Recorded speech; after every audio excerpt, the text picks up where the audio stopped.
हाँ, number of ions. हाँ, एक मोल है तो एक मोल में कितने पार्टिकल? एन नॉट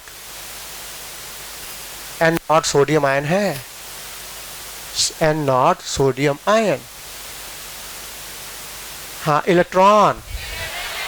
हाँ, एटॉमिक नंबर इसका 11 होता है, 11 में से एक लॉस बचा 10, तो एक सोडियम आयन में 10 इलेक्ट्रॉन, तो पूरे सोडियम आयन में 10 एन नॉट इलेक्ट्रॉन।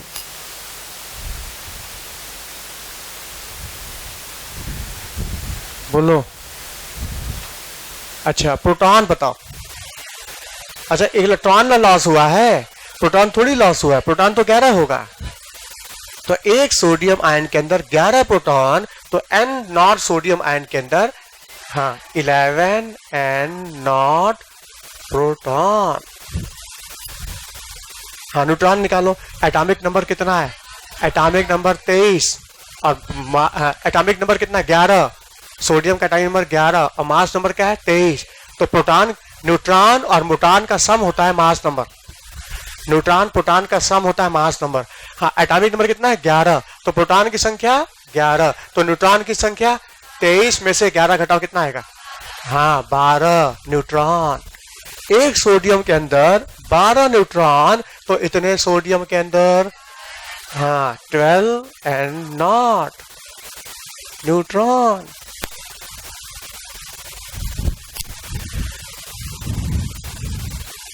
हाँ, चार्ज इन फैराडे। बता, 1 मोल सोडियम के ऊपर 1 मोल प्रोटॉन का चार्ज है, और 1 मोल प्रोटॉन का चार्ज 1 फैराडे। कूलाम में कितना हो जाएगा? 96,500 कूलाम।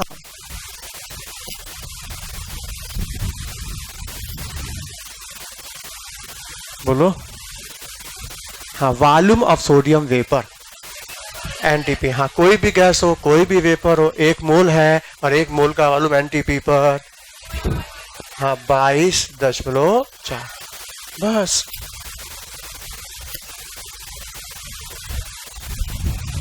बोलो, बात समझ में आई? मतलब एक डाटा को दूसरे डाटा में, देखो हमने वेट को नंबर में, आयंस में, इलेक्ट्रॉन में, चार्ज में, वॉल्यूम में, सब में इंटरचेंज कर दिया। अब मान लो हम सोडियम की जगह यहाँ कोई दूसरा आयन ले ले, मान लो हम 20 ग्राम कैल्शियम आयन ले लें, तो सब डाटा बदल जाएगा, बदल जाएगा। हाँ, अब इसका एटॉमिक 40 होता है, ये V20 है, 10 आधा है, तो मोल हो जाएगा 0.5, सब बदलेगा, है कि नहीं? हम चेक करेंगे, अभी हम बताते हैं, उसके बाद भी हम और चेक करेंगे, और रिस्पांस मिलेगा तो आगे बढ़ेंगे हम।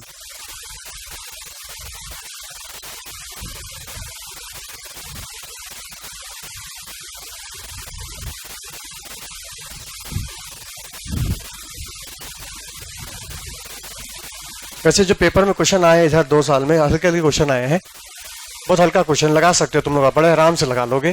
क्वेश्चन था आपकी बात जो AIPMT में आया था कि बताओ किसमें वाटर ज्यादा होगा। हाँ, लिखो क्वेश्चन लिखो। The maximum number of in maximum number of water molecule present in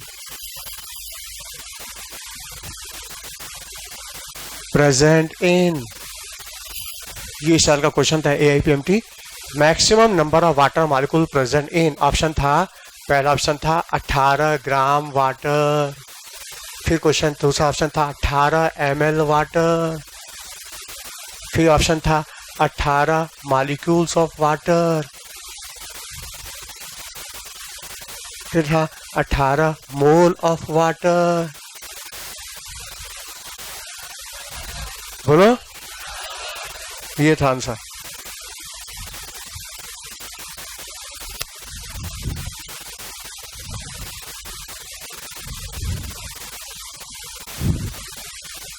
बोलो, समझ में आ रहा है कि नहीं?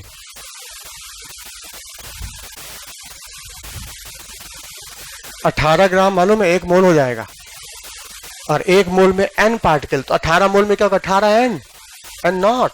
इसमें पार्टिकल कितने? n not. 18 उसका वेट है और माल का वेट भी 18, तो मोल कितना है 1, तो एक मोल में कितने पार्टिकल हो गए n नॉट, जबकि 18 मोल में 18 n नॉट।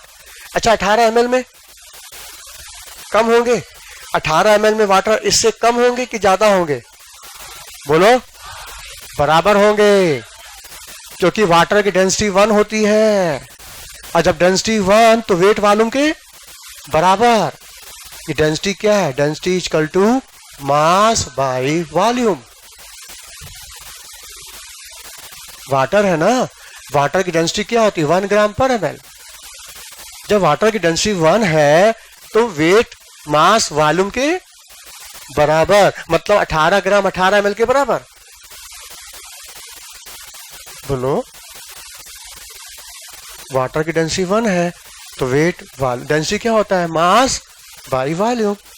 तो जो 18 ग्राम है वही 18 ml बराबर हो गया, 18 ग्राम 18 ml बराबर है।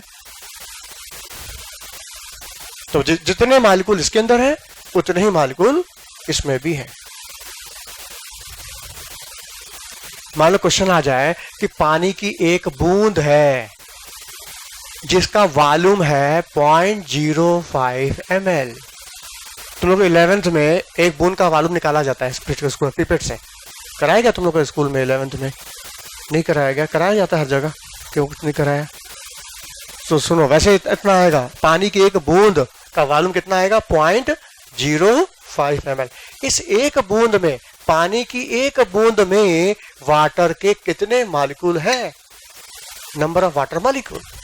नोट करो, हम सॉल्व करते हैं इसको, जरा लिखो, लिखो 1 drop of water, 1 drop of water, 1 drop of water, पानी की एक बूंद हैविंग वॉल्यूम 0.05 ml।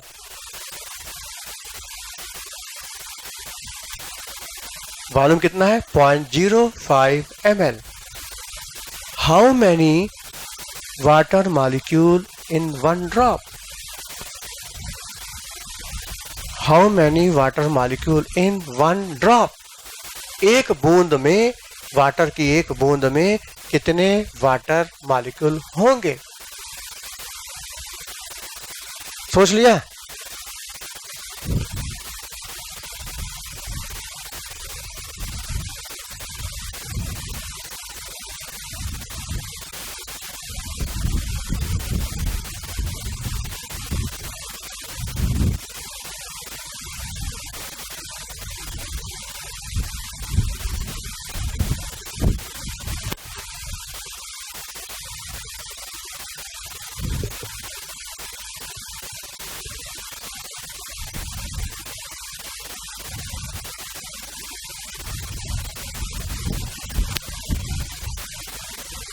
देखो सामने, देखो ये वाटर है ना, और वाटर की डेंसिटी क्या होती है 1, और डेंसिटी क्या होती है मास बाई वॉल्यूम। बताओ वॉल्यूम कितना एक बूंद का, तो हम यहाँ 0.05 ml रख दें तो बता एक बूंद का मास आ जाएगा, एक बूंद का वेट आ जाएगा, कितना आएगा? डेंसिटी है 1, मास, वाटर के एक बूंद का मास पता नहीं है, निकालना चाहते हैं mass, mass of 1 drop of water. पानी की एक बूंद का वेट निकालना है हमको, वॉल्यूम कितना है 0.05 ml, और डेंसिटी क्या है 1 ग्राम पर ml। पता एक बूंद का मास कितना आया, हाँ 0.05 ग्राम। तो मास ऑफ 1 ड्रॉप, एक बूंद का मास हो गया 1 वाटर, वाटर 0.05 ग्राम। जब डेंसिटी 1 है तो वेट वॉल्यूम के बराबर ना होगा, तो 0.05 ml 0.05 ग्राम के बराबर। ये आ गया पानी की एक बूंद का मास। अच्छा, हमको वेट पता है और निकालना क्या, नंबर। हमको वेट पता है, एक बूंद का वेट कितना, हमको निकालना क्या, वाटर की संख्या, नंबर ऑफ वाटर। दिया है वेट, चाहिए क्या, नंबर। क्या निकालेंगे पहले, मोल। और मोल निकालने के लिए फॉर्मूला क्या है पता, number of mole. Number of mole, किसी का भी मोल निकालना हो उसके लिए हमको उसके वेट को हाँ फॉर्मूला वेट से हाँ, वाटर का फॉर्मूला वेट 18.05 ग्राम को 18 से डिवाइड कर दो, ये आ गया mole. Weight by formula weight, water का फॉर्मूला वेट कितना 18, दिस इज द मोल। मतलब मोल आ गया। हमको चाहिए क्या, नंबर। क्या निकाल लिए, तो मोल को नंबर में चेंज कर दो। बता एक मोल में कितने पार्टिकल, एन नॉट, तो इतने मोल में कितने particle, N. This is the answer, ये आंसर आ गया। बोलो, बात समझ में आई? तो मतलब अभी और भी है, कई बातें इसके अंदर है, मेन चीज तो हमने बता दिया है, तो हम अभी और क्वेश्चन लगवाएंगे। बोलो, बात समझ आई?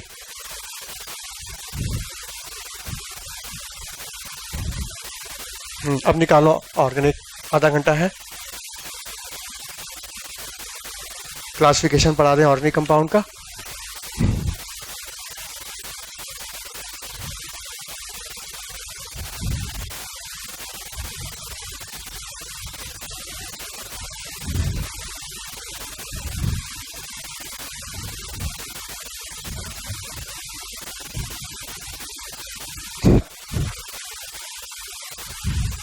इलेवन के एनसीईआरटी लाए हो ना सब लोग?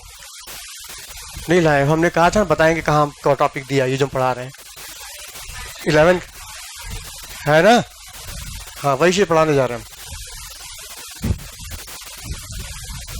हमने पिछले टर्न पे कहा था कि नेचर में ऑर्गेनिक कंपाउंड की संख्या बहुत ज्यादा है, क्योंकि कार्बन की प्रॉपर्टी है tendency to form long chain compound. इसका दो रीजन है, एक तो उसकी कंपाउंड स्ट्रेंथ ज्यादा है और कार्बन की टेट्रा वैलेंसी। इस दो प्रॉपर्टी की वजह से कार्बन लंबी चेन बनाता है, लॉन्ग चेन बनाता है, इसको बोलते हैं कैटिनेशन। और इसी वजह से नेचर में कंपाउंड ऑर्गेनिक बहुत मिलते हैं, और जब ज्यादा मिलते हैं तो इनकी कैरेक्टर को जानने के लिए, प्रॉपर्टी को जानने के लिए हम उसको क्लासिफाई करते हैं, क्लासिफिकेशन ऑफ ऑर्गेनिक कंपाउंड। तो देखो हमारी बुक में ऑर्गेनिक कंपाउंड का जो क्लासिफिकेशन है वो दो तरह से दिया है। एक में रिकॉर्डिंग चेंज करनी पड़ेगी ना।